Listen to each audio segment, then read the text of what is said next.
ధనిష్ట నక్షత్రం 3, 4 పాదాలు, శతభిష నక్షత్రం 4 పాదాలు, పూర్వభాద్ర నక్షత్రం 1, 2, 3 పాదాలలో జన్మించిన వారు కుంభరాశికి చెందిన వారిగా గుర్తిస్తారు. మీన రాశిలో శని సంచారం జరుగుతున్నటువంటి కారణం చేత ఈ కుంభరాశి వారికి కుటుంబ శని, ఏలిన నాటి శని భాగంలో కుటుంబ శని ప్రభావం అనేటువంటిది ఉంటుంది. దీనివల్ల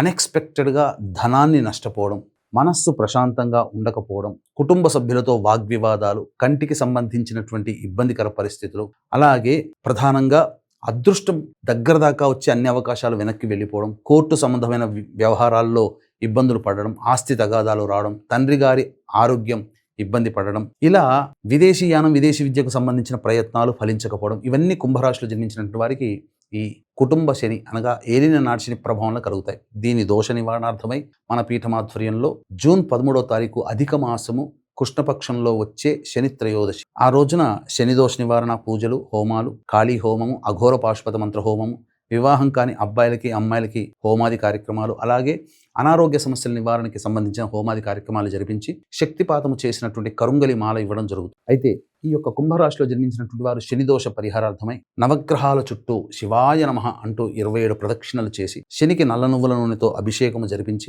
8 నల్ల నువ్వుల లడ్డూలు నైవేద్యముగా పెట్టి తదనంతరం పరమేశ్వరుడికి మారేడు దళాలతో, అలాగే నందివర్ధనం పూలతో, తెల్లటి పుష్పాలతో, మల్లెపూలతో, పుష్పాలతో అర్చన జరిపించి బ్రాహ్మణుడికి నల్ల నువ్వుల నూనె, పత్తి మరియు గేదె నెయ్యి బ్రాహ్మడికి సంకల్పం చెప్పి దానం చేయండి. ఈ విధంగా చేసినట్లయితే చాలా మటుకు సమస్యలు ప్రశాంతతగా ఉంటాయి, తగ్గుతాయి. ఈ కార్యక్రమంలో మన పీఠమాధ్వర్యంలో జూన్ 13వ తారీఖు రోజున జరిగే కార్యక్రమంలో నమోదు చేసుకోదలిచినటువంటి వాళ్ళు జూన్ 12వ తారీఖు రాత్రి 9 గంటల లోపల స్క్రీన్పై కనిపిస్తున్న నెంబర్కి కాంటాక్ట్ చేసి మీ గోత్రనామాదులు నమోదు